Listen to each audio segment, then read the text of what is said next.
Ya, kita mulai ya, Bu Dokter, karena sudah waktunya untuk sesi 2 di pembahasan kesehatan gigi dan mulut anak. Ya. Kembali lagi, Maria hadir di sini. Shalom sebelumnya, salam sejahtera untuk seluruh pendengar radio dimanapun Anda berada. Saat ini kita akan bersama lagi di program acara kesayangan kita, yaitu Sahabat Dokter. Puji syukur kehadirat Tuhan yang Maha Kuasa. Hari ini masih kita diberi kesempatan ya, kita bisa bersua kembali, bahkan di hari ini kita bertemu lagi dengan Ibu Dokter ya, yang kemarin sudah di part bagian 1 dan banyak sekali pertanyaan yang sudah kami tampung hari ini, dan nanti kita akan bersama-sama mendengarkan materi dari Bu Dokter Susanti ya. Dan besar harapan kami semuanya sehat ya, sukacita selalu. Dan untuk hari ini Maria akan langsung saja memberitakan tentang pembahasan di sore hari ini tentang pemeliharaan gigi dan mulut anak sehari-hari. Ya, ini bahkan lebih penting lagi ya, karena ini ada hal-hal tentang pemeliharaan yang perlu diperhatikan para orang tua. Ya, ini sangat penting ya. Dan langsung saja saya akan perkenalkan Bu Dr. Susanti ya. Ini ahlinya yang sangat berkompeten sekali, sudah hadir bersama kita seorang narasumber dari Rumah Sakit Pondok Indah Jakarta dan Rumah Sakit Siloam Lipo Village Tangerang, yaitu Dr. Gigi Susanti Aryani, spesialis kesehatan gigi dan anak. Ya, gimana dokter? Shalom dokter, jumpa lagi ya. Maria. Sehat selalu ya dok ya. Iya. Terima kasih sudah meluangkan waktunya untuk pelayanan bersama kami di Sahabat Dokter, dan jangan pernah bosan-bosan ya dokter ya. Iya. Dan saya langsung aja persilakan untuk sesi kedua ini, waktu dan tempat untuk Dokter Susanti menjelaskan materinya selama 20 menit. Silakan dokter. Terima kasih Mbak Maria. Iya. Salam sejahtera untuk kita semua. Terima kasih saya diundang kembali untuk membicarakan tentang kesehatan gigi anak. Kalau yang lalu saya membicarakan tentang penyakitnya ya, sama fungsi gigi anak dan peranan penting orang tua untuk menjaga kesehatan gigi dan mulut anak. Nah, pada kesempatan ini saya akan menjelaskan bagaimana menjaganya ya, dengan pemeliharaan sehari-hari di rumah. Saya izin share screen. Jadi pemeliharaan kesehatan gigi dan mulut anak sehari-hari di rumah adalah sesuatu yang penting ya untuk mencapai tadi supaya kesehatan gigi dan mulut anak itu tercapai. Jadi anaknya itu sehat di dalam gigi dan mulutnya, yang tentunya akan mempengaruhi kesehatan secara umum, juga tumbuh kembang anak. Mesti diingat tuh, anak itu bukan dewasa kecil ya, anak itu adalah unik karena dia ada proses tumbuh kembang ya. Jadi kalau ada gangguan di dalam tumbuh kembang itu akan mempengaruhi bagaimana anak itu nantinya, termasuk gangguan di gigi dan mulutnya. Ya, jadi pemeliharaan kesehatan gigi dan mulut anak sehari-hari. Jadi bukan cuma giginya ya, gigi dan mulut ya, saya membahasnya. Jadi saya bagi dengan dua topik, yaitu menjaga kebersihan gigi. Kalau di yang lalu saya bilang intinya adalah menjaga selalu giginya bersih, bersih dengan tanda kutip bersih benar. Itu akan sehat giginya, juga mulutnya. Ya, bagaimana caranya? Dengan menyikat gigi. Itu sesuatu yang murah, mencegah itu lebih murah daripada mengobati. Tentunya kalau sudah terjadi kelainan perlu segala macam, misalnya harus ke dokter gigi, menambal gigi, lalu membuat yang kemarin saya sebutkan space maintainer, mungkin juga anaknya mungkin harus dibuatkan gigi palsu, itu biayanya tentu besar ya. Juga ada yang disebut flossing. Flossing ini belum populer di Indonesia. Nanti saya akan jelaskan apa itu flossing ya, membersihkan gigi dengan benang pembersih gigi yang disebut dental floss. Yang tak kalah penting adalah menjaga pola makan anak. Yaitu apa? Jenis makanannya yang harus kita pilah-pilah yang bersahabat dengan gigi tentunya. Lalu mengatur waktu atau frekuensi makan ya. Nah, kita bahas dulu mengenai sikat gigi. Sikat gigi ini kayaknya sepele ya. Ya, disikat aja gitu. Ini ada gambarnya anak sikat gigi, terus kalau giginya bersih tentunya giginya sehat ya. Jadi sebenarnya sikat gigi yang betul itu waktunya ya. Waktunya yang tepat itu kapan sih sikat gigi? Apakah waktu mandi? Apakah kapan gitu ya? Jadi minimal sikat gigi yang betul adalah sehari minimal ya, saya ngomong 2 kali sehari, sehabis sarapan dan sebelum tidur. Ya, karena kita balik lagi kalau yang dengerin yang sesi 1 kemarin bahwa mencegah supaya gigi nggak berlubang adalah harus sikat gigi bersih. Tujuan sikat gigi adalah menghilangkan sisa makanan yang menempel di mulut supaya tidak terjadi karies, juga tidak terjadi radang gusi. Ya, jadi saya ulang, sikat gigi bukan waktu mandi. Ya, tujuannya sikat gigi adalah untuk membersihkan sisa makanan. Jadi kalau bangun tidur terus mandi tidak lupa menyikat gigi, betul atau salah? Salah. Sudah diralat, sekarang lagunya sudah diganti ya. Ada ralatnya dari PDGI, dari Ikatan Dokter Gigi Anak juga, bahwa lagu itu sudah diganti bahwa sikat gigi itu harus setelah sarapan. Ya, anak saya pernah disalahkan nih, di rumah saya biasa kita sikat gigi setelah makan. Jadi pagi-pagi anak bangun tidur tuh makan gitu loh. Bukannya sikat gigi. Ya, bukan mandi dan sikat gigi. Jadi waktu anak saya ulangan kelas 1 SD, pelajaran bahasa Indonesia, bangun tidur, ku terus titik-titik. Anak saya jawab makan, disalahin sama gurunya. Saya komplain, saya bilang loh di rumah saya memang makan dulu, habis itu dia sikat gigi, mandi, sikat gigi terus berangkat sekolah gitu. Jadi paham itu ya. Jadi kita sudah kayak di brainwash bahwa bangun tidur tuh harus mandi gitu, harus sikat gigi. Dan saya pernah baca suatu penelitian berapa tahun yang lalu, mungkin ada lebih dari 10 atau 15 tahun yang lalu di majalah Intisari, ada yang mengadakan penelitian orang itu sebetulnya sikat giginya kapan sih? Sebagian besar penduduk Indonesia lebih dari 90% adalah waktu mandi. Ya, waktu mandi pagi dan waktu mandi sore. Padahal tujuannya menyikat gigi adalah membersihkan sisa makanan, gimana kariesnya nggak jadi tinggi di Indonesia. Ya, kemarin saya sebutkan bahwa angka kejadian karies gigi di anak usia dini di bawah 4 sampai 5 tahun sampai 93%. Ya, padahal mencegah karies itu gampang kan, saya selalu bilang asal bersih. Ya, jadi pertama kali nih yang harus kita lakukan adalah menyikat gigi dengan waktu yang tepat, dan konsep menyikat gigi adalah membersihkan sisa makanan yang menempel di gigi. Jadi berapa kali sikat gigi sehari? 2 kali kah? 3 kali kah? 4 kali kah? Makin sering makan ya harus makin sering sikat gigi. Itu intinya kalau giginya mau bersih. Gitu ya. Oke, kayak anak saya di rumah sikat gigi 4 kali sehari. Setiap habis makan besar plus snack sore. Ya, di antara itu mereka nggak ada makan apa-apa kecuali minum air putih. Jadi giginya sampai sekarang, puji Tuhan, mereka nggak ada lubang sama sekali. Yang besar sudah kerja ya, sudah umur 24 juga nggak ada lubangnya sama sekali. Yang kedua umur 17 juga tidak ada lubangnya sama sekali. Gitu. Jadi balik lagi, anak itu tanggung jawab orang tua, yang menginstal, yang memprogram adalah orang tuanya. Jadi kalau pola itu sudah kita buat dari kecil, itu akan mudah sampai dewasa. Ya. Nah, sikat gigi lagi. Kapan sih mulai gigi itu, mulut anak itu dibersihkan? Kapan mulai sikat gigi? Gigi itu mulai disikat begitu punya gigi. Karena anak itu kan makan, minum susu, walaupun belum makan makanan padat, dia minum susu. Susu bisa menyebabkan gigi berlubang, bisa menyebabkan giginya rusak, bisa. Karena dia juga karbohidrat, laktosa, entah ASI, entah susu formula. Ya, apalagi kalau dia sudah mulai makan. Biasakan mulut bayi itu dibersihkan sedini mungkin. Jadi begitu dia lahir, dia kan harus mandi dimandiin gitu, kulitnya harus bersih. Masa mulutnya jorok gitu kan? Mulutnya juga harus dibersihkan ya. Jadi dalam membersihkan mulut bayi, ini yang sering orang tua nggak tahu Mbak Maria. Jadi banyaknya kejadian gigi berlubang itu karena ketidaktahuan orang tua ya. Jadi sebenarnya begitu dia lahir, dia sudah mulai makan ya, kalau bayi kan makannya ASI atau susu gitu ya. Nah itu sisa susu itu bisa menyebabkan bakteri di mulutnya banyak dan suasana asamnya tinggi. Kalau itu terus, begitu dia punya gigi, resiko berlubangnya besar.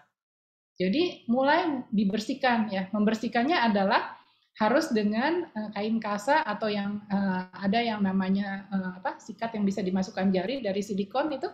Untuk membersihkan tentunya harus hati-hati, biasanya lidah dan di lipatan antara gusi dan pipi itu dibersihkan. minimal 2 kali sehari ya, biasanya habis mandi ya kalau anak-anak itu, karena kan masih minumnya banyak gitu ya, masih full ASI gitu ya. Nah itu dibersihkan dengan air matang hangat. Saya tekankan harus air matang, bukan air hangat dari dispenser, karena bayi di bawah 6 bulan itu sangat sensitif. Jangan sampai dia gara-gara sikatnya atau kasanya kotor, airnya kotor, dia diare nanti. Ya, jadi harus air yang matang, air dididihkan, mungkin dididihkan matang, ditaruh di termos gitu ya, terus dibikin hangat gitu ya untuk membersihkan. Sikat sejak mulai giginya tumbuh, lalu ini yang saya tekankan, harus dibantu atau disupervisi orang tua. Saya sudah sebutkan di yang lalu bahwa anak itu punya kemampuan motoris untuk sikat gigi bersih dicapai pada usia 10 tahun. Ya, dicapai loh. Tapi belum tentu anak itu sikatan bersih di usia 10 tahun. Jadi tetap harus disupervisi, ya. Jadi kalau misalnya anak umur 4-5 tahun mau sikat gigi sendiri boleh, boleh, dia harus belajar, tapi harus diulang sama orang tuanya. Karena di regio-regio yang sulit dijangkau, nanti saya akan jelaskan bagaimana cara menyikat gigi, itu nggak bisa, anak itu nggak bisa menjangkau. Nah, disitulah yang tidak bersih itu, di daerah yang tidak bersih itulah yang akan terjadi lubang, ya. Lalu sikat gigi itu harus dibuat menjadi suasana yang menyenangkan. Jangan, ayo sikat gigi, dipaksa gitu ya, segala macam gitu ya, dengan ancaman, nanti kalau nggak mau sikat gigi, giginya bolong. Nanti kalau bolong dibawa ke dokter loh, dicabut gitu. Ya, atau sambil pokoknya memaksa dengan tidak menyenangkan, tentu membuat anaknya trauma gitu ya. Lalu juga anaknya disuruh sikat gigi, papa mamanya jarang sikat gigi gitu. Ya, harus ada contoh positif dari orang tua. Mungkin diajak sikat gigi sama-sama sambil menyanyi ya, atau bagaimana lah dibuat suasana itu menyenangkan supaya anak itu senang kalau sikat gigi. Dan dia tahu kenapa harus sikat gigi gitu, supaya giginya bersih, supaya tidak rusak. Boleh dikasih buku-buku cerita tentang kenapa gigi berlubang, kenapa harus sikat gigi. Anak sekarang itu pinter ya, nggak kayak anak zaman dulu ya, Mbak Maria. Kalau zaman dulu dipaksa nurut aja. Kalau sekarang kenapa gitu? Kenapa aku nggak boleh makan permen? Kenapa aku harus sikat gigi gitu? Nah, kita orang tua harus siap untuk menjawabnya sesuai dengan perkembangan intelektual anak. Mungkin jawab anak yang 2 tahun, jawab anak yang 5 tahun, jawab yang 10 tahun, kita harus siap. Beda caranya, ya. Lalu bisa dengan cara lain kita membuat reward chart. Jadi kita buat satu kolom gitu ya, dengan kotak-kotak. Mungkin kalau sikat giginya 2 kali ya kotaknya 2 dari Senin sampai Sabtu gitu ya, atau Senin sampai atau dari Minggu sampai Sabtu gitu. Nah, kalau dia sikat gigi dengan baik hari ini kasih bintang gitu atau di stem gitu. Pagi, siang, pagi, siang, pagi, siang, di akhir minggu dapat big stem. Nah, stem itu boleh ditukar dengan sesuatu misalnya stiker atau apalah gitu. Ya, tapi jangan diberikan mainan besar ya. Karena begitu dapat mainan besar bubar semua.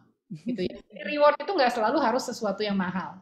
Ya, mungkin dapat bintang besar aja sudah seneng gitu loh. Bintang besar, nanti bintang besarnya ditempel di misalnya di kulkas gitu ya, ada koleksi star gitu.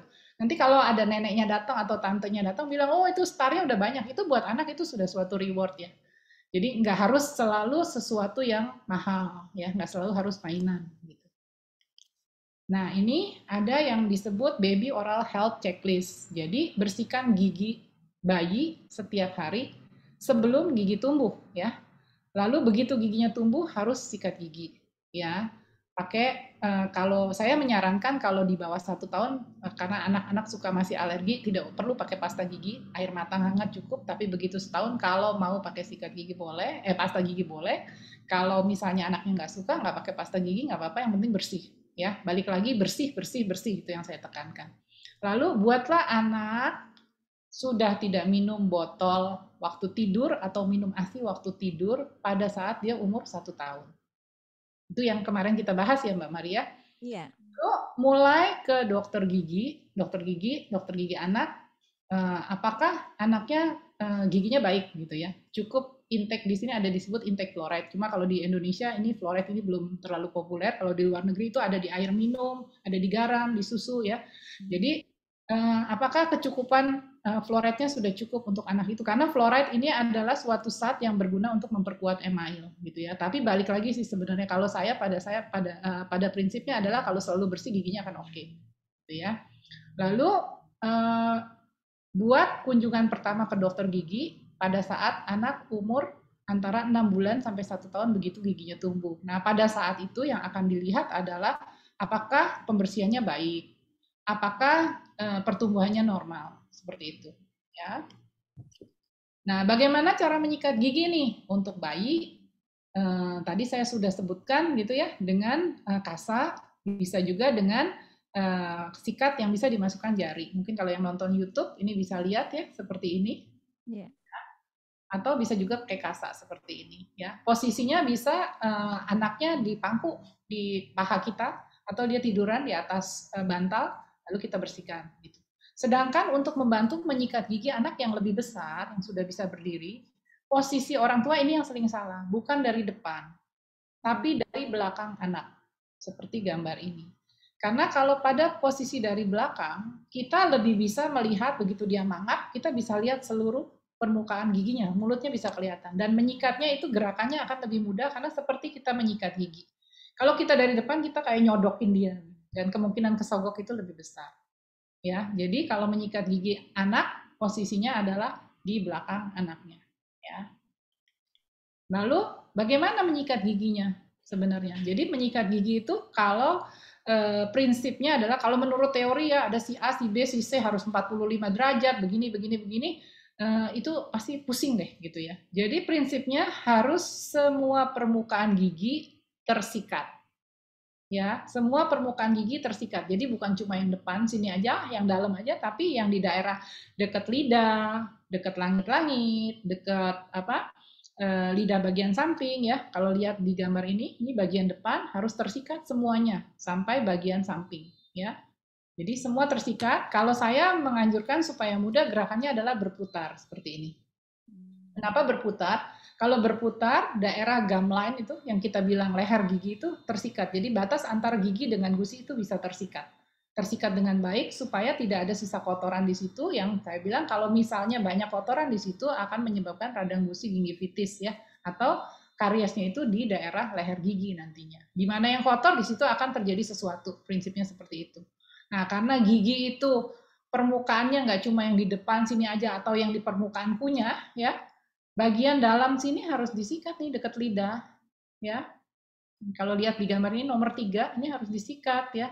Lalu kiri kanan juga bagian depan. Jadi di belakang gigi ini, di gigi depan, belakangnya yang dekat lidah juga harus disikat. Juga demikian bagian yang atas. Nah untuk gerakan seperti ini biasanya anak-anak kecil nggak bisa. Ya, nggak bisa, belum mampu untuk bisa sikatan bersih ke situ atau menjangkau yang belakang. Biasanya cuma sikat lucu ya, bisa sikat sendiri, bau odol dah seger gitu. Jadi balik lagi sikat gigi itu harus sikat gigi bersih. Semua permukaan gigi harus tersikat. Ya, seperti itu. Itu prinsipnya. Kalau mau bersih sama lah kalau kita bersihin kamar mandi, kalau ada yang kelewat lumutan biasanya gitu kan. Sama gigi juga, ya. Nah, memilih sikat gigi. Kemarin ada yang tanya ya, Mbak Maria, memilih sikat gigi seperti apa? Pilihlah sikat gigi yang bulu sikatnya halus. Supaya kalau kena gusi, nggak sakit. Biasanya ada medium, soft, hard gitu kan. Kalau saya lebih suka pakai yang soft. Ya, gitu. Apalagi untuk anak-anak. Lalu pilihlah ukuran sikat gigi yang sesuai dengan mulut anak. Tentunya anak umur 3 tahun sama 12 tahun, besar sikatnya beda. Karena mulutnya juga beda. Kepala sikat dan panjang handle untuk pegangannya, gripnya ini juga beda. Ya, jadi kalau beli sikat gigi, sekarang kalau supermarket coba dilihat. Ya, cocok nggak buat mulut anak saya? Kadang-kadang ada anak yang 8 tahun tapi gedenya udah kayak umur 12 ya sekarang. Itu. Jadi disesuaikan dengan besarnya mulut anak. Lalu dicari yang menarik supaya anak itu sikat gigi. Mau sikat gigi, mungkin ada gambarnya Batman, gambarnya Barbie, warnanya pink, warnanya hijau. Ajak anak dilibatkan untuk membeli sikat gigi dan pasta gigi. Dan satu, kalau sudah rusak, jangan pelit-pelit nih ibu-ibu. Begitu bulunya jabrik, dibilang berapa bulan? Nggak bisa dibilang berapa bulan. Begitu jabrik, harus diganti. Sama, kalau kita nyapu, sapunya udah jabrik atau udah ompong-ompong, bisa bersih? Nggak bisa. Sama, gigi juga gitu. Lalu satu yang saya lupa, tipsnya adalah kalau menaruh sikat gigi, yang betul adalah bulunya menghadap ke atas. Jangan menghadap ke bawah. Kenapa? Tujuannya supaya kalau menghadap ke atas, dia kering di tempat bulu sikat itu. Jadi tidak ada bakteri atau jamur di situ. Ya. Jadi menaruh sikat gigi harus menghadap ke atas. Kepala sikatnya yang di atas. Jangan, kalau biasa kan ditaruh di gelas gitu kan, Iya. jangan nyemplung ke bawah terbalik, dia basah terus lembab ya. Iya. Lalu ada yang disebut sekarang di pasaran disebut namanya tooth wipes. Biasanya buat anak-anak kecil, cuma harganya lumayan mahal. Ya, mungkin kalau lagi traveling, itu kayak tisu basah satu-satu dalam sachet untuk bisa dililit di tangan untuk ngelap gigi. Ya, tapi kalau mau murah meriah, biasanya kalau anak-anak, ini tips dari saya untuk anak-anak kecil gitu ya, 2 tahun, 2 tahun setengah, 3 tahun. Kadang-kadang kalau disikat pakai sikat, nggak bisa bersih karena anaknya nggak tahan lama, terus cuma digigit-gigit gitu. Nah, ambil waslap bersih atau kasa atau kain yang bersih ya, itu ditekan lagi, dibersihkan gitu. Jadi sikat gigi itu nggak cepet sebenarnya. Nah itu tantangan untuk orang tua, untuk anak-anak yang kecil, mereka itu toleransi waktunya tuh singkat. Sebentar udah bosan, udah mau kabur gitu kan. Nah itu jangan dibikin terus, ya udah dipaksa, direjang, disikat. Nah itu nanti jadi nggak mau sikat gigi. Mungkin ya udah kita sikat gigi yang benar nih pakai sikat sebentar nih di wastafel atau di kamar mandi. Ya cuma berapa detik dia udah pergi. Nah pada saat dia lagi misalnya dia lagi nonton TV atau apa, kita bisa ambil wastafel bersih atau tooth wipes ini atau apa gitu ya, dilap, ditekan gitu ya. Misalnya sambil dia lagi nonton, dicolong kita bersihkan, atau kita bilang ayo kita main cari kuman gitu, atau ini kereta api nih Thomas, jazz jazz jazz jazz, Thomasnya lari-lari di dalam gigi, giginya jadi relnya gitu, diajak imajinasi. Jadi balik lagi suasana sikat gigi itu harus dibuat menyenangkan supaya anak senang sikat gigi. Oke, memilih pasta gigi. Nah tadi kita ngomong soal fluoride. Fluoride itu adalah suatu bahan yang selalu ditambahkan di pasta gigi. Tujuannya untuk memperkuat email gigi ya supaya lebih tahan terhadap asam. Jadi fluoride itu akan berikatan dengan email gigi membentuk ikatan fluoroapatit namanya. Nah, itu berdasarkan penelitian dia akan lebih kuat, lebih tahan terhadap asam. Tapi fluoride ini juga kalau terlalu banyak akan menyebabkan yang namanya fluorosis. Jadi kalau dibilang pasta gigi anak boleh ditelan nggak? Nggak boleh. Yang ada fluoride-nya. Tidak boleh ditelan. Karena kalau ditelan terus-terusan setiap hari akan akumulasi. Kebanyakan fluoride yang disebut fluorosis. Nah, fluorosis ini juga, ini fluoride ini unik ya. Kalau dia jumlahnya cukup 1 ppm, itu akan memperkuat email giginya. Tapi kalau terlalu banyak juga merusak giginya. Pembentukan gigi yang ada di bawahnya akan terganggu, pembentukannya nggak sempurna. Ya, menyebabkan yang disebut fluorosis. Nanti giginya akan bercak-bercak kuning sampai kadang-kadang kayak totol-totol gitu ya. Itu fluorosis di gigi dewasanya ya artinya. Kalau kurang juga seperti itu, kalau kelebihan juga seperti itu fluoride. Nah, ternyata di penelitian terakhir, di jurnal-jurnal terakhir, ternyata itu manifestasinya nggak hanya di gigi. Di tulang pun bisa menyebabkan osteoporosis. Ada yang bilang di deposit di otak, di ginjal gitu ya. Jadi hati-hati dalam pemberian fluoride. Ya. Lalu pemilih pasta gigi untuk anak-anak yang belum bisa berkumur, saya anjurkan menggunakan untuk baby apalagi ya toddler 2 tahun ke bawah gitu. Sebaiknya yang tidak mengandung fluoride, kecuali anak itu dengan resiko karies tinggi. Boleh dikasihkan yang fluoride, yang low fluoride, very low, sangat rendah fluoride-nya. Dengan konsultasi ke dokter. Apakah boleh diberikan atau enggak pada anak-anak yang belum bisa berkumur, ya. Lalu pasta gigi untuk anak umur yang sudah bisa berkumur, biasanya 4-5 tahun sudah mulai bisa berkumur, kadang-kadang tertelan sedikit ya, boleh pakai pasta gigi anak. Pasta gigi anak itu fluoride-nya dibanding pasta gigi dewasa beda konsentrasinya. Kalau pasta gigi anak biasanya sekitar 400-500 ppm. Ya, sedangkan pasta gigi dewasa biasanya 1000 sampai 1500 ppm. Jadi ada peruntukannya dibikin pasta gigi, ada untuk anak, ada untuk bayi, untuk dewasa, ada tujuannya bukan karena gambar dan rasanya yang lucu. Gitu ya. Jadi ada peruntukannya dan harus selalu diajarkan ke anak tidak boleh menelan pasta gigi. Kadang-kadang lucu kan anaknya makanin odol gitu. Ya, saya dulu juga waktu saya masih dokter gigi umum ya waktu itu ya. Saya punya anak pertama, lihat anak saya makan odol, kok lucu ya gitu ya. Kayaknya gitu ya. Dikasih nanti kasih yang stroberi, nanti kasih yang itu. Tapi setelah makin lama saya belajar ternyata aduh bisa fluorosis ya. Ternyata fluorosis bisa kemana-mana gitu. Jadi lebih aware gitu ya. Lalu memberikan pasta gigi seberapa banyak sih untuk anak gitu? Apakah sepanjang sikatnya segitu banyak, nggak perlu ya. Supaya kenapa, apalagi yang sudah ada fluoride-nya, supaya kalau tertelan dalam dosis yang aman. Ya, anak-anak itu walaupun bisa berkumur, ya, bisa speed gitu. Kalau dia umurnya di bawah 10 tahun, biasanya belum bisa sempurna, ada sekian persen yang tertelan. Makanya kenapa dibikin pasta giginya itu hanya 500 ppm. Supaya kalau tertelan masih dalam batas yang aman. Besarnya seberapa banyak? Hanya sebesar kacang polong atau sebesar biji jagung. Kalau baca-baca di Google mungkin dibilangnya pea size, sebesar kacang polong. Ya, dan pilihlah pasta gigi yang disukai anak. Balik lagi supaya sikat giginya seneng. Mau yang rasa apel, mau yang rasa jeruk, stroberi gitu ya. Atau yang gambarnya lucu-lucu. Oh, saya mau pakai yang gambar princess, saya mau gambar Frozen, saya mau gambar Little Pony, saya mau pakai yang Hot Wheel gitu ya. Kalau perlu punya jangan cuma satu, beberapa gitu. Kalau kamar mandinya ada banyak, di setiap kamar mandi taruhin aja sikat gigi dengan warna-warna yang beda, pasta yang beda. Jadi, oh saya hari ini mau pakai yang jeruk besok yang apel besok yang anggur gitu. Jadi happy gitu anaknya, ya.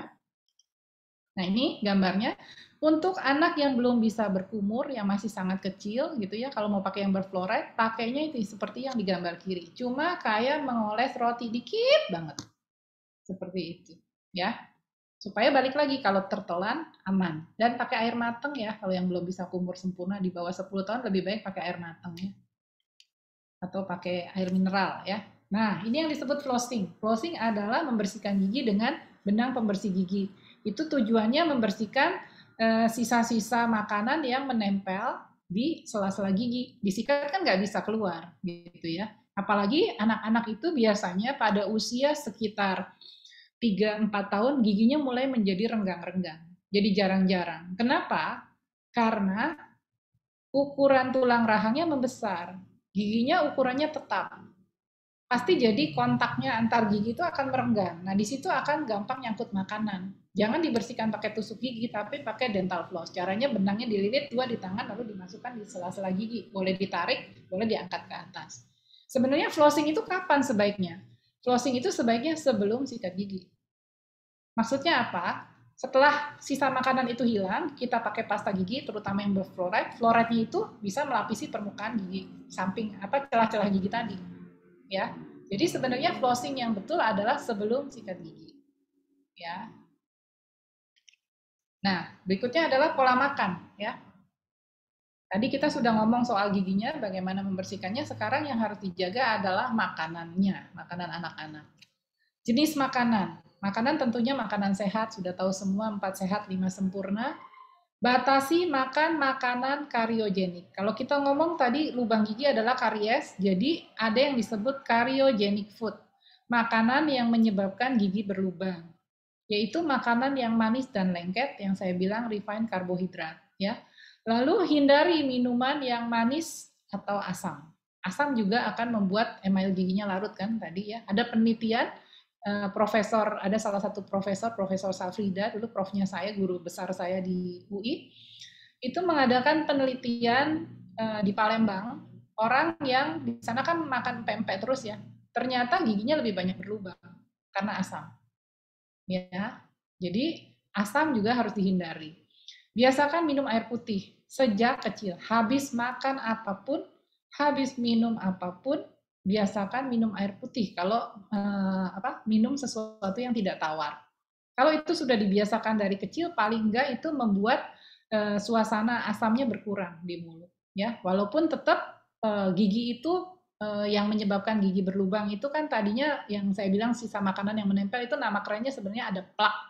Plak adalah suka dengar kan plak di mulut. Plak itu adalah lapisan yang melapisi permukaan gigi dan mulut sebenarnya. Kalau sekarang nama kerennya biofilm ya. Jadi di mulut kita itu selalu ada plak atau biofilm. Cuma dia sehat atau tidak. Yang tidak sehat adalah yang ada sisa makanannya dan banyak bakterinya, itu yang menyebabkan gigi berlubang. Ya, plak itu tidak bisa dihilangkan tanpa gerakan mekanis disikat. Jadi kalau minum air putih aja bisa bersih? Enggak. Tapi bisa mengurangi kadar asam. Ya, jadi bukan nanti ya udah minum air putih aja terus nggak usah sikat gigi gitu. Itu salah gitu ya. Tetap harus paling bisa dibersihkan dengan cara disikat. Ya. Nah, ini makanan karyogenik apa aja sih? Nah, ini gambarnya enak-enak nih. ada donat coklat, ada permen, ada biskuit, ada chips, ya. Ada penelitian yang melakukan penelitian makanan mana yang paling lengket. Sekarang kalau ditanya, permen sama coklat, mana yang lebih berbahaya buat gigi? Gitu kan? Iya. Permen apa dulu gitu. Nah, kalau permen yang kayak gami-gami, yang dikunyah lengket gitu ya, saya nggak mau nyebut merek ya, nggak Iya. boleh kan, yang gami gitu ya, itu akan dikunyah akan lengket, coklat juga akan lengket. Sekarang sama es krim, ya, es krim juga kalau terus-terusan merusak gigi karena manis dan lengket. Kalau es krim sama permen, sama coklat, lebih merusak permen dan coklat. Permen kalau permennya clear candy dia mup, nggak nempel di gigi, cuma manisnya nempel, tapi maksudnya yang dikunyah itu gulanya nggak akan masuk di ceruk-ceruk gigi gitu, ya. Atau biskuit, biskuit itu sangat merusak gigi, ya. Karena kalau dikunyah, apalagi biskuit yang mengandung krim, ya, kalau dikunyah itu nempel di permukaan gigi, sulit dibersihkan. Kalau orang dewasa mungkin dengan lidahnya dia akan dorong-dorong gitu ya. Kalau anak-anak saya pernah mereka nggak peduli gitu. Saya pernah melakukan pemeriksaan gigi rutin di salah satu sekolah di BSD sini dekat rumah saya gitu. Saya volunteer untuk periksa anak TK. Mereka begitu mangap, padahal istirahat makannya tuh udah 2 jam yang lalu, itu giginya masih banyak makanannya, masih banyak kuenya gitu. Apalagi kalau makan biskuit yang warnanya coklat tua itu akan kelihatan sekali. Kalau mau ngetes pakai biskuit yang warnanya gelap, itu suruh anak punya, suruh minum, masih banyak di ceruk-ceruknya. Ya, jadi boleh nggak sih makan permen, makan ini makanan enak semua loh gitu. Boleh, cuma ada tipsnya, kapan ngasih makannya gitu. Lalu minuman ya, kalau dilihat minuman yang asam gitu, soft drink, ya, jus segala macam yang asam-asam itu juga harus dibatasi. Yang manis, anak-anak sekarang nih makan apa, minuman boba, terus apalagi segala macam kopi-kopi dan segala macam minuman ya. Nah itu boleh sih, kalau enggak anaknya norak nanti nggak tahu apa-apa gitu ya. Cuma kita harus menyiasati supaya itu menjadi sehat bagaimana. Lalu makan chips, keripik kentang, terus banyaklah chips macam-macam. Chips itu juga kalau dikunyah akan lengket sekali masuk di sela gigi. Jadi kapan anak-anak itu boleh makan yang tadi gitu kan? Nah kita balik lagi tahu maksudnya supaya giginya selalu bersih itu bagaimana. Nah itulah mengatur pola makannya nanti bagaimana ya, frekuensi makannya. Pertama-tama kita harus atur jadwal makan atau pemberian susu anak. Ya, jadi makan itu sebaiknya makan kenyang 3 kali sehari itu tentu harus dilakukan. Itu kewajiban ya, makan 3 kali sehari Mbak Maria, pagi, siang, malam. Nah, cemilan nih, cemilan itu perlu nggak sih gitu? Perlu nggak sih kita ngemil gitu? Kalau kita udah makan kenyang gitu kan? Perlu nggak sebenarnya?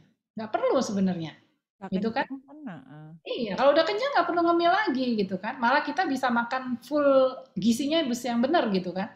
Nah, anak-anak sering bilang anaknya nggak mau makan, tapi dia ngemil terus. Itu yang salah siapa yang ngasih cemilan gitu kan.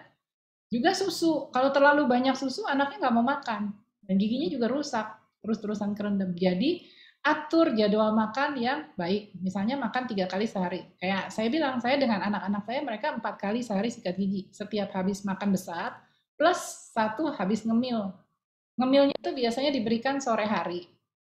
Sore hari, nah itu boleh kita kasih cemilan yang kayak tadi boleh lah sekali-kali ya, tapi jangan dijadikan kebiasaan gitu.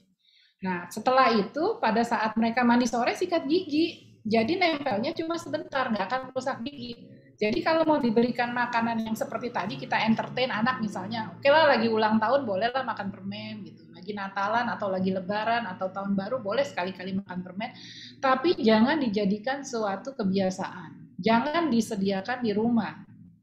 Ya, ada pasien bilang, dok, aduh ini anak saya kalau nggak makan permen tiap hari nangis. Dah, kenapa disediain permen di rumah? Yang ngajarin makan permen siapa? Yang ngajarin makan coklat siapa? Gitu ya. Jadi ini harus kita atur. Kita orang tua yang mengatur. Balik lagi tanggung jawabnya adalah tanggung jawab orang tua. Yang menginstall anak adalah orang tua.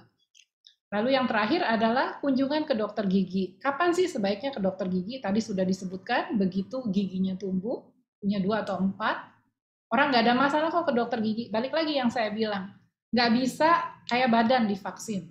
Jadi kalau mau giginya sehat, paling nggak kontrol rutin 6 bulan sekali. Untuk melihat apakah ada lubang kecil, ada kurang bersih, ada kelainan tumbuh kembang. Ya, dan carilah klinik gigi yang menyenangkan buat anak, tidak bikin anak trauma. Jadi browsing-browsing dulu nih, kira-kira di tempat saya tinggal, dokter gigi yang cocok buat anak saya di mana. Kalau perlu persiapan untuk orang tuanya juga, prepare, anaknya juga di prepare, mungkin dicari buku-buku cerita dulu, bagaimana ke dokter gigi, segala macam. Ya. Nah, jadi sebagai kesimpulan nih dari 2 kali tema yang saya bawakan, saya ulang ya Mbak Maria, bahwa kesehatan gigi dan mulut anak adalah penting, bukan nggak penting. Ya, jangan bilang, gigi susu, nanti kan ganti gitu. Tapi selama gantinya itu kapan gitu. Kalau rusaknya umur 4 tahun, gigi itu lepasnya umur 12, selama 8 tahun anak itu bolak-balik sakit gigi, kasihan kan gitu, menderita kan gitu. Ya, dan kesehatan gigi dan mulut anak adalah tanggung jawab balik lagi orang tua. Tuhan mempercayakan anak ke kita, kita yang bertanggung jawab untuk menjaga anak, termasuk kesehatan gigi dan mulut. Ya. Lalu preventif pencegahan itu selalu lebih baik daripada pengobatan kuratif. Jadi mencegah untuk terjadi kelainan di gigi dan mulut itu lebih baik dan supaya nggak mahal ya, gitu ya. Jadi yang bolak-balik saya katakan adalah yang paling penting supaya kesehatan gigi dan mulutnya baik adalah giginya selalu bersih. Bersih dalam arti bisa disikat dengan bersih, dijaga dengan bersih, termasuk pola feeding yang baik, makan itu jenis makanan, frekuensi makan, ya, dan juga harus diberikan contoh yang baik dari orang tua, ya, menciptakan good habit, habit yang baik dari orang tua. Balik lagi, orang tuanya malas sikat gigi, orang tuanya juga ngemil terus, anaknya nggak boleh makan coklat, orang tuanya makan coklat terus, di rumah banyak sekali gitu. Anaknya nggak boleh ngemil, tapi mama papanya ngemil terus. Udah habis makan malam, udah pada sikat gigi, lagi nonton, makan lagi gitu ya.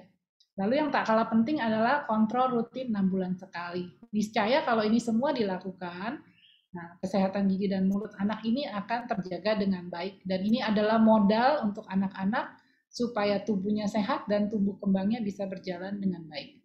Sekian dari saya, Mbak Maria. Silakan. Wow, luar biasa penjelasannya. Semakin menarik ini dokter, dan ini sudah ditunggu para pendengar ini. Seluruh pendengar radio sudah kirimkan pertanyaan ini. Dan langsung saja ya kita masuk sesi tanya jawab ya dok ya. Silakan. Iya. Ini tadi ada yang mendengarkan dokter ini pasti. Dia WA-nya seperti ini dok. Kami sekeluarga juga menerapkan hal yang sama seperti yang dijelaskan dokter.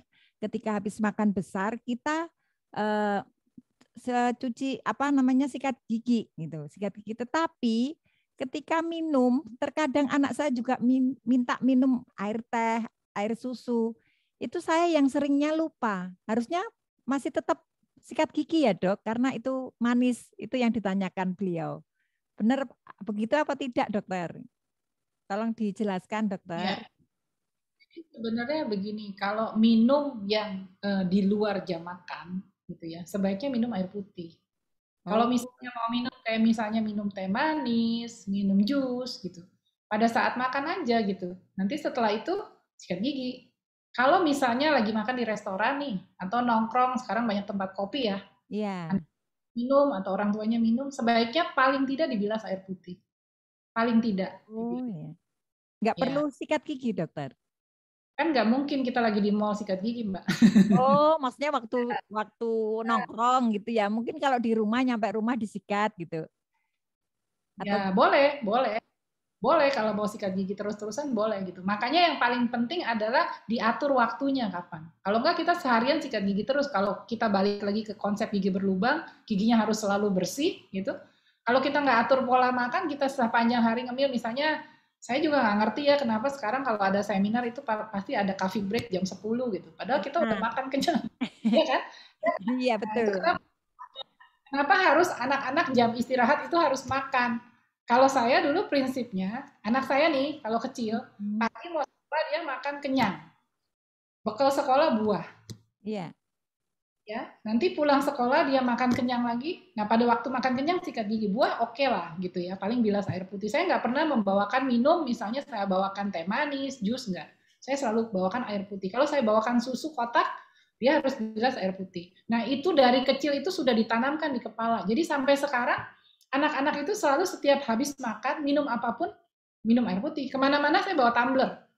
selalu ada air putih gitu. Jadi itu yang harus kita atur. Ini juga mungkin saya sharing sedikit ya pengalaman saya. Saya pernah waktu anak-anak saya kecil saya nonton itu loh Disney on Ice di Iya. Istora kan untuk dapat posisi duduk yang enak karena saya bukan di VIP yang biasa gitu ya.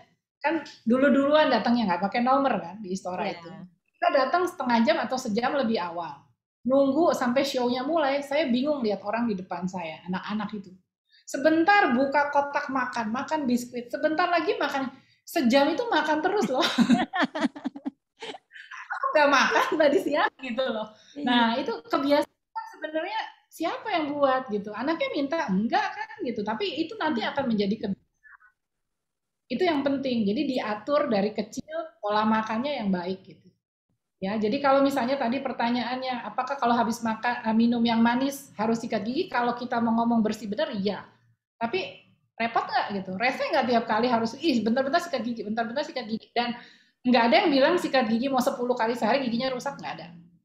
Ya, Gitu ya. mau sikat gigi kali-kali nggak rusak. Tapi ya itulah, kita batasi waktu makan, jenis makanan, jenis minuman, supaya kita juga nggak terus-terusan sikat gigi di rumah. Lebih baik makan kenyang udah stop gitu. Kalau saya selalu kalau pagi saya berangkat kerja udah sikat gigi, sampai jam 12 saya nggak mau makan apa-apa kecuali minum air putih. Even di seminar, saya nggak mau. Sayang mulut saya selalu. Iya. Wah, Iya, kalau karena itu dokter itu ya bisa manage ya. Kalau yang lain sih nggak tahan godaan. karena tidak terbiasa dari kecil, Mbak Maria. Betul. Iya, edukasinya kurang. Kayak anak saya nih, saya di rumah saya tuh punya toples snack banyak sekali loh. Mm-mm. Di meja makan itu snacknya banyak gitu. Tapi mereka tertib nggak akan ngambil snack itu kalau nggak sore hari sebelum mandi. Oh, Ditawarin pasti nggak mau. Habis makan siang sikat gigi, habis itu sudah. Padahal geletakan gitu loh. iya. Ya. Dan balik lagi, orang tuanya juga harus ngasih contoh. Kalau orang tuanya ngemil terus ya ikut ngemil. Betul. Iya kan? Seperti itu. Benar, Jadi itu dokter. poin yang penting adalah dari kecil harus ditanamkan seperti itu. Karena merubah perilaku itu paling sulit. Kalau Iya. sudah tertanam itu paling sulit. Jadi dari kecil yang harus dibiasakan. Itu Iya. Mbak Maria. Iya, terima kasih ya dokter untuk penjelasannya dan saya berharap Ibu paham ya ini sangat mengedukasi kita loh. Saya juga ini udah telat anak-anak saya udah gede ya. Salah ini saya ya. Enggak apa-apa tapi nanti gimana? Disadarkan dengan hal seperti ini, apalagi anak besar ya, kalau diajak ngomong dengan pakai logika, mereka akan ngerti kok, bisa jaga. Iya, Iya. terus gini dokter, saya ini pribadi, satu keluarga itu semuanya sering sakit gigi. Saya enggak tahu ini keturunan atau memang karena pola makannya atau gimana. Saya juga ajarkan sikat gigi dulu ya itu tadi yang salah ya. Ketika bangun tidur sikat gigi, saya malah marah anak saya bangun tidur makan seperti anak ibu dokter itu baru sikat gigi gitu loh. Itu bisa enggak karena keturunan, mungkin juga karena orang tua juga sama, habis itu gigi, gigi Jadi palsu. sebenarnya bukan keturunan, Bukan karena ya. pola pola Pola. pembersihan yang sama, pola makan, pola pembersihan yang sama, gitu. Iya, Jadi iya. bukan keturunan gitu. Dan dengan kondisi mulutnya yang selalu kotor, bakterinya banyak, itu juga menyebabkan lebih mudah berlubang gitu. Dan penelitian mengatakan bahwa bayi itu kalau baru lahir mulutnya tuh steril, si Streptococcus mutansnya nggak ada. Hmm. Penularannya itu transfernya dari orang tua. Tapi nggak bisa dihindarin, pasti nantinya ada gitu. Jadi pada saat kita cium anak, yuk gitu ya, cium, tangannya dicium, lalu dia ngenyot-ngenyot, ya. Ya. Nah, masuklah itu kuman gitu. Makanya saya bilang dari kecil mulutnya biasa dibersihkan untuk meminimalkan jumlah si bakteri. Kalau selalu bersih dia nggak akan berkembang biak dengan banyak. Juga pengasuh. Kalau pengasuhnya giginya banyak rusak, kebersihan mulutnya jelek. Nah, dia kan ngomong anak kita, kadang-kadang ya dicium-cium juga apa. Nah, itu bisa transfer kumannya bisa ke mulut anak kalau tidak diimbangi dengan kebersihan yang baik di mulut si anak kita. Juga bergantian alat makan. Bergantian alat makan di keluarga kan kadang bergantian alat makan. Iya. Tapi lagi, mau kumannya banyak, kalau bersih asamnya nggak terjadi, nggak Iya. lupa gitu. Jadi Jadi wajib. itu paling penting, wajib bersih. Gitu. Oke, terima kasih dokter untuk jawabannya ya. Dan ini ada lagi dok, mungkin ini dari sebenarnya di part 1 ya, tapi enggak apa-apa saya bacakan. Dokter, anak saya itu suka pakai botol dot atau empeng apa empong ya, itu yang suka diempeng gitu, enggak ada susunya itu. Sampai usianya sekarang tuh usia TK bahkan masuk SD, dokter. Saya sulit sekali untuk melepaskannya. Saran dokter gimana? Nah, itu yang saya bilang, pada saat dia ngenyot sesuatu, itu kayak orang kecanduan. Karena neomorfin yang normal di tubuh kita tuh naik. Jadi kalau anak ngenyot botol terus-terusan, empeng, atau ngenyot jari, itu sulit sekali menghilangkannya. Perlu ketegaan gitu ya. Oh Perlu ya. orang tuanya. Anaknya pertama mungkin itu umur berapa tadi Mbak Maria? Udah sampai usia TK, TK dewasa, TK A.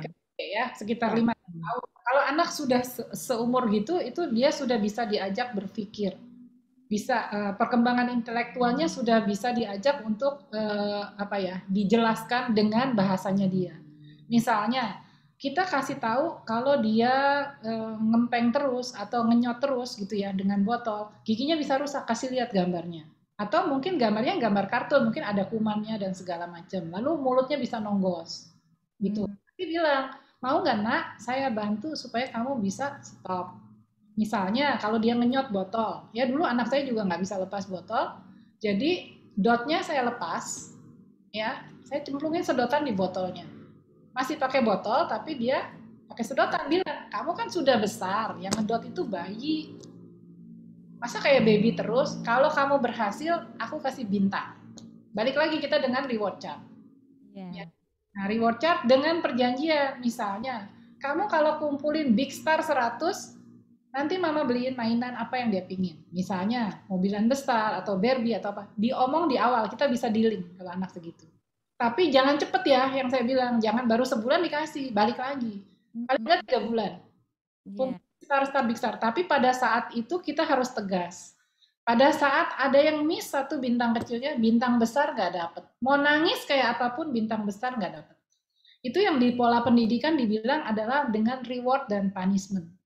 Punishmentnya itu nggak dapet bintang. Gitu. Kalau berhasil, tos gitu. Hebat tos. Nanti kalau perlu, anak-anak tuh gampang kok. Dibilangin misalnya ke omanya, Eyang ini hebat loh. Atau telepon Eyang, hari ini bisa nggak minum pakai dot loh, hebat loh Eyang gitu. Atau Eyangnya yang menawarkan sesuatu gitu. Nanti kalau itu dibeliin sepeda gitu. Kalau udah bintangnya 100 gitu. Nah itu bisa biasanya. Kalau udah 5 tahun bisa diajak negosiasi seperti itu. Oke, gitu ya Bu ya. Ini Ibu yang menanyakan tadi juga mungkin juga orang tua tuh yang lain ya, yang saat ini mengalami hal yang sama tentang anaknya yang masih suka ngenyot itu tadi ya, sudah dijelaskan dari Bu Dokter. Dan ini next kita. Ya, Maria. Gimana? Kalau ngenyot terlalu lama ya, entah jari, entah empeng ya biasanya ya. Nah itu selain menyebabkan jadi kebiasaan buruk, juga menyebabkan pertumbuhan perkembangan rahangnya ini loh. Dia kan jadi maju. Tonggos gitu ya. Ya, kasihan kalau dia tonggos gitu loh. Sama ada beberapa kebiasaan buruk, mungkin bisa kita bahas lain kali kebiasaan buruk pada menyebabkan pertumbuhan perkembangan rahangnya jadi rusak gitu loh. Dan itu akan cacat permanen kan. Ya kan? Begitu ya. Permanen gitu. Kalau nggak segera kita cut, di usia kapan mesti di-cut gitu. Bagus nih dokter, nanti kita ketemu lagi ya untuk bahas yang spesial itu tadi ya. Ini menarik sekali. Dan ini ada pertanyaan lagi dari seorang ibu. Anak saya usia 3 tahun, susah sekali dokter diajak sikat gigi. Mau tapi hanya sebentar saja. Gimana ya dok biar anak ini mau sikat gigi dengan benar? Nah itu yang tadi saya bilang, jadi dibuat suasana sikat gigi menyenangkan. Coba mulai anak itu dilibatkan untuk memilih sikat gigi, memilih pasta gigi. Dikasih gambar-gambar atau dicarikan film, sekarang gampang ya, kita dengan Mbah Google itu bisa dapat segala macam dari YouTube dan lain-lain. Ya, lagu-lagu sikat gigi. Sekarang film anak sikat gigi itu ada Upin Ipin, ada Dora, ada Dibo, ada Barney, banyak sekali yang mengajarkan kenapa harus sikat gigi gitu ya. Untuk anak 3 tahun ya, tentu film-filmnya yang sesuai dengan usianya, dengan yang bisa dia imajinasikan gitu. Nah, itu pertama, dia disadarkan dulu kenapa harus sikat gigi. Lalu dibuat suasana sikat giginya menyenangkan, seperti tadi saya bilang. Mungkin hari ini ditanya, kita mau pakai sikat yang warna apa ya? Hari ini, mau yang warna pink, odolnya yang apa? Pasien-pasien saya selalu kalau datang selalu saya bersihkan dulu giginya. Sebelum saya lihat mulutnya, saya nggak bisa lihat lubang kalau nggak saya bersihkan. Selalu saya bersihkan dulu. Biasanya saya punya pasta gigi macam-macam. Mau pilih yang mana hari ini? Gitu. Oh, aku mau campur yang pink sama biru. Oke, kita campur gitu. Pokoknya dia happy gitu kan. Oh, jadi main ya, Dok ya. Seperti itu ya, orang tua meluangkan waktunya. iya, harus sabar, harus diajak sambil bermain gitu ya. Lalu juga dibuat suasananya menyenangkan seperti tadi. Jangan dipaksa. Kalau misalnya dia cuma bisa sebentar, it's okay, stop. Karena saya bilang toleransi waktu anak itu, apalagi dia suruh duduk di depan wastafel, 1 menit aja udah pengen kabur gitu. Ya, mungkin kalau dia lagi konsentrasi nonton, bengong gitu nonton film, ibunya pangku aja, kepalanya taruh di paha kita, ini pakai kasa atau waslap bersih, dilap lagi sampai bersih. Atau kalau nggak main mencari kuman. Dulu anak saya yang kedua ya, itu perempuan, itu waktu TK gitu kalau sikat gigi saya iseng aja, dia susah kan mangapnya lama 3 tahun lah kira-kira playgroup ya.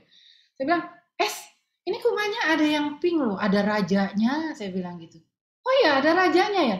Iya, sebentar ya, mama tangkap dulu. Wih, kena raja. Bentar-bentar, di sini ada ratunya yang warna biru. Gitu. Oh, nanti ada anaknya, ada satpamnya, terus banyak sampai akhirnya lama. Ya, kalau yang laki dulu suka dengan Thomas itu kereta api. Ya, film Thomas di kereta api gitu. Jadi saya bilang, ini Thomasnya lagi ini loh, masuk. Ini giginya jadi relnya. Jazz, jazz, jazz, jazz, jazz, jazz. Wah, di sini ada tanjakan twing gitu. Jadi sambil diajak main gitu. Kreatif jadi, ini mamanya. Tapi kalau kita ceritanya itu terus anaknya bosan. Iya. Ada sikat gigi ya. Dulu saya pernah dapat buat anak saya ada lampunya kelap-kelip. Ya. Kalau lampunya berhenti baru boleh stop. Atau ada lagunya, atau kalau enggak kita sambil nyanyi. Misalnya kita janjian, kira-kira sikat gigi itu waktunya 2 menit ya. 2 menit kalau sikatan tuh lama.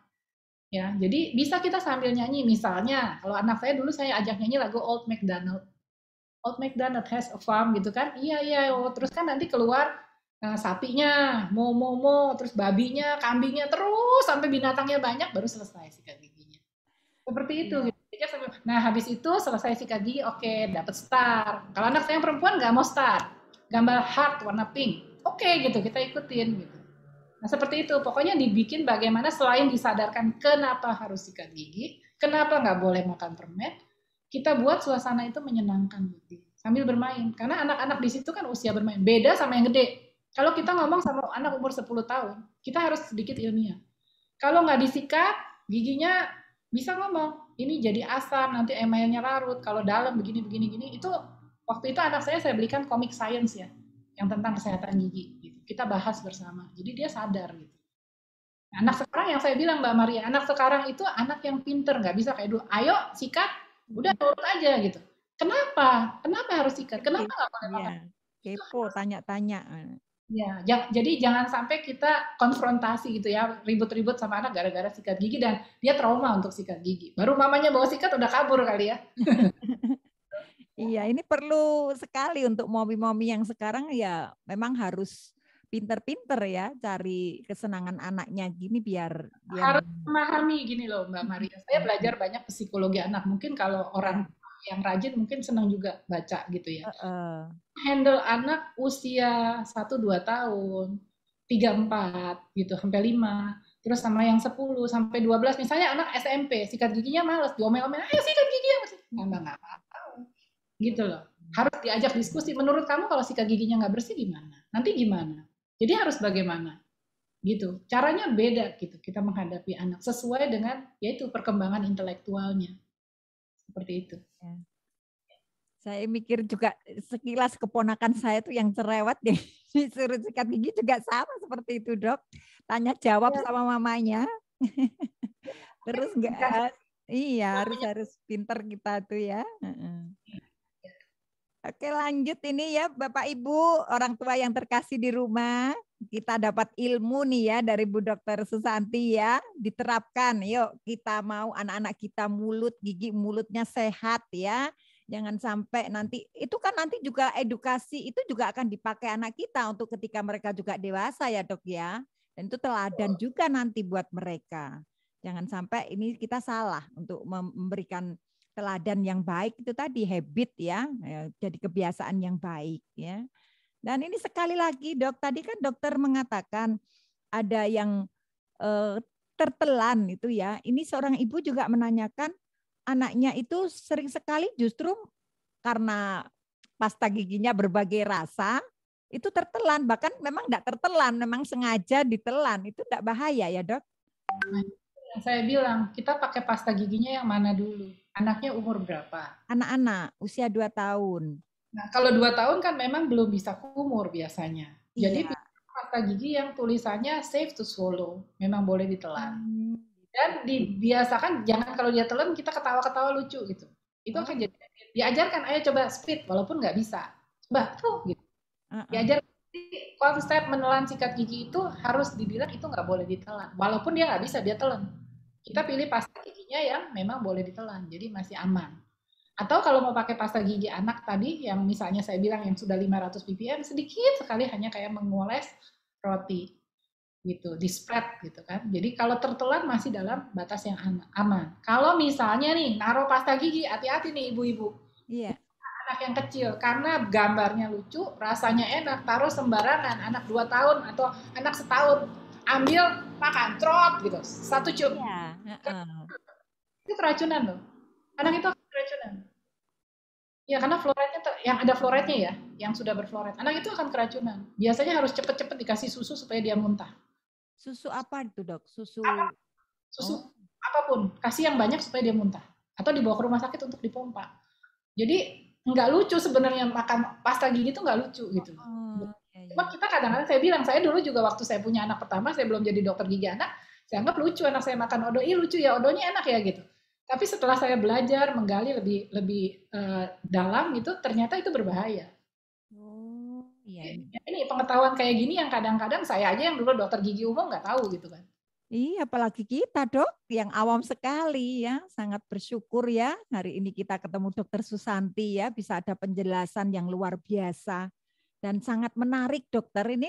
Kayaknya nggak habis-habis deh dok kita kalau ngobrolin ini ya, senang sekali saya juga meskipun sudah enggak punya anak kecil ya, tapi ini edukasi yang sangat bermanfaat buat kita ya, nggak semua orang apalagi saat ini SOS Global Ministry menghadirkan Bu Dokter itu sangat memberkati kita semuanya.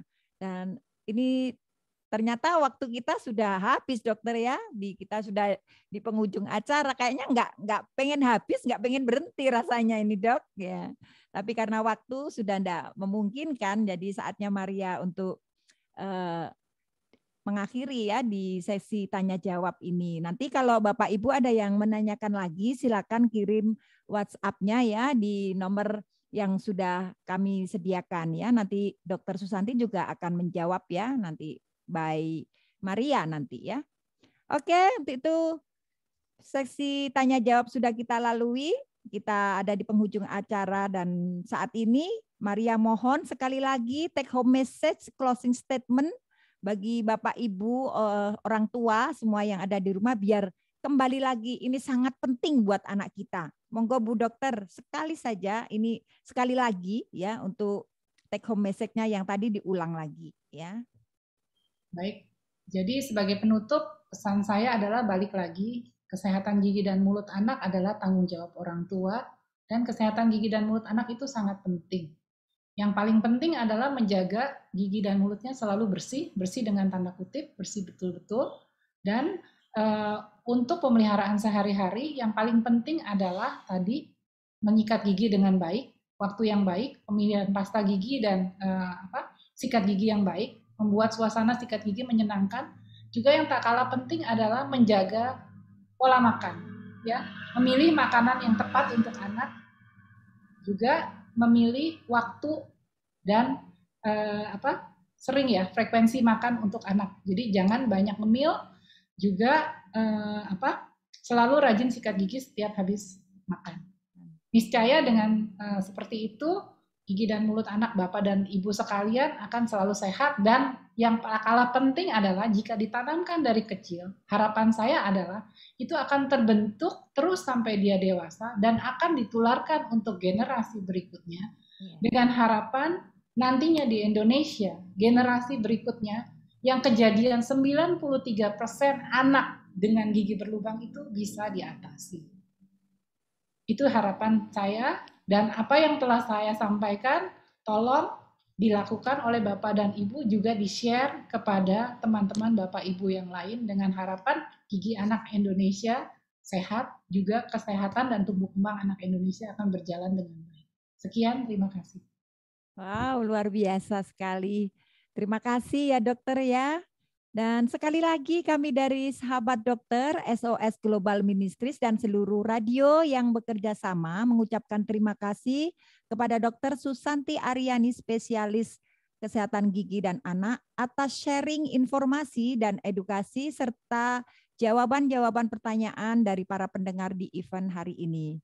Terima kasih juga untuk seluruh para pendengar ya dari 30 stasiun radio juga yang ada di IG, YouTube. Terima kasih untuk senantiasa setia bersama SOS Global Ministries. Dan kita akan ketemu lagi di Sabtu depan dengan tema yang lebih menarik lagi juga tentunya ya. Jangan pernah ketinggalan. Dan kita berpisah sampai di sini. Terima kasih, Tuhan Yesus memberkati. God bless semuanya. Terima kasih, Ibu. Terima kasih, sampai jumpa.